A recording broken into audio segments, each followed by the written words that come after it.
Bharatiya Janata party के प्रधानमंत्री पद के उम्मीदवार नरेंद्र मोदी और कांग्रेस उपाध्यक्ष राहुल गांधी के बीच जारी सियासी जंग में अब कानून मंत्री कपिल सिब्बल भी कूद पड़े। सिब्बल ने मोदी को बहस करने की चुनौती दे डाली। वहीं बीजेपी ने कांग्रेस के दूसरी पंक्ति के नेताओं को अपना मुंह बंद रखने की सलाह दी।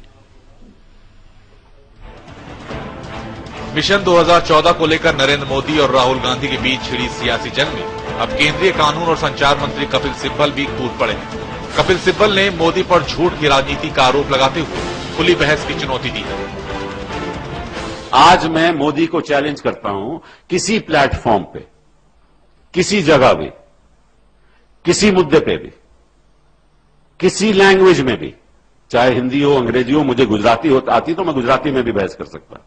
किसी लैंग्वेज में सी मेरे से किसी मुद्दे पे डिबेट करें।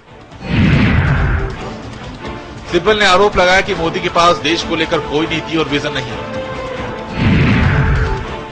शिक्षा हो, साइबर सिक्योरिटी हो, नेशनल सिक्योरिटी हो, कूटनीति हो, फॉरेन पॉलिसी हो, हमने हमेशा अपनी जो नीतियां हैं जनता के सामने रखी। उस पर चर्चा हो सकती है, उस पर क्रिटिसिज्म हो सकता है। That's not a problem. People can criticize it, people can actually talk about it. But have you ever heard निरंतर विरोधी talk about any of this?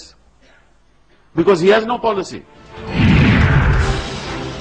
Sibal ने स्टैच्यू ऑफ यूनिटी को भी मोदी का दिखावा करार दिया कि हम स्टैच्यू ऑफ यूनिटी बनाएंगे। अरे भैया, स्टैच्यू ऑफ यूनिटी बनाना है तो दिल में बनाओ और दिखाओ जनता को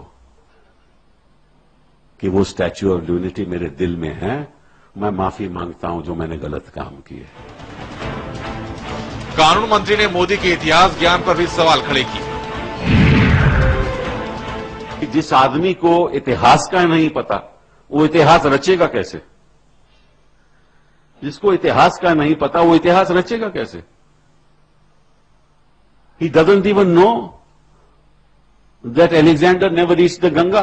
कौन सी इन्होंने इतिहास की किताब पढ़ी थी, मैं नहीं जानता। जो अपने इतिहास को नहीं जानता, वो देश के भविष्य का क्या बदलेगा? सिब्बल ने लोकायुक्त नियुक्ति को लेकर भी मोदी को कटघरे में खड़ा किया। हालांकि बीजेपी ने इसे कांग्रेस और कपिल सिब्बल की बौखलाहट करार दिया है। जहां तक बहस का सवाल है, लोकतंत्र है। मैं उनको कहूंगा, नरेंद्र मोदी जी बहुत बड़े नेता हैं। कपिल सिब्बल पहले रविशंकर प्रसाद से बहस कर लें, फिर मोदी जी के बारे में सोचें। मैं काफी सवाल उनसे पूछूंगा और उनको काफी जवाब देना पड़ेगा जो आज तक जवाब नहीं दे पाए। ये कपिल सिब्बल वही हैं जिन्होंने कहा था कि 2G घोटाले में 0 लॉस हुआ, आपको मालूम है ना। वहीं बीजेपी महासचिव अरुण जेटली का कहना है कि मोदी के मुकाबले राहुल गांधी को पिछड़ता देख कांग्रेस के दूसरी लाइन के नेताओं को मैदान में उतरना पड़ रहा है।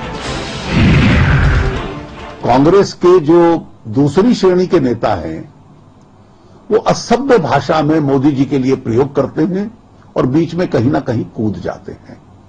शायद इस चुनाव में उनका बहुत बड़ा दायित्व नहीं है, तो इसलिए जो राजनीतिक बहस चल रही है देश में मोदी जी और राहुल गांधी के बीच में, और लोगों को दोनों को परखने का मौका मिल रहा है, वो बहस चलती रहनी चाहिए। अरे अरुण जेटली कौन होता है?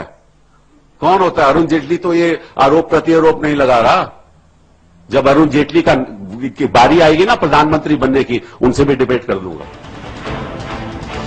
बहरहाल कौन सच्चा है और कौन झूठा, ये तो 2014 के चुनाव परिणामों के बाद ही पता चल पाएगा। लेकिन चुनावों से पहले शुरू हुई ये जुबानी जंग काफी लंबी चलेगी, इसमें कोई दो राय नहीं। समय के लिए ब्यूरो रिपोर्ट।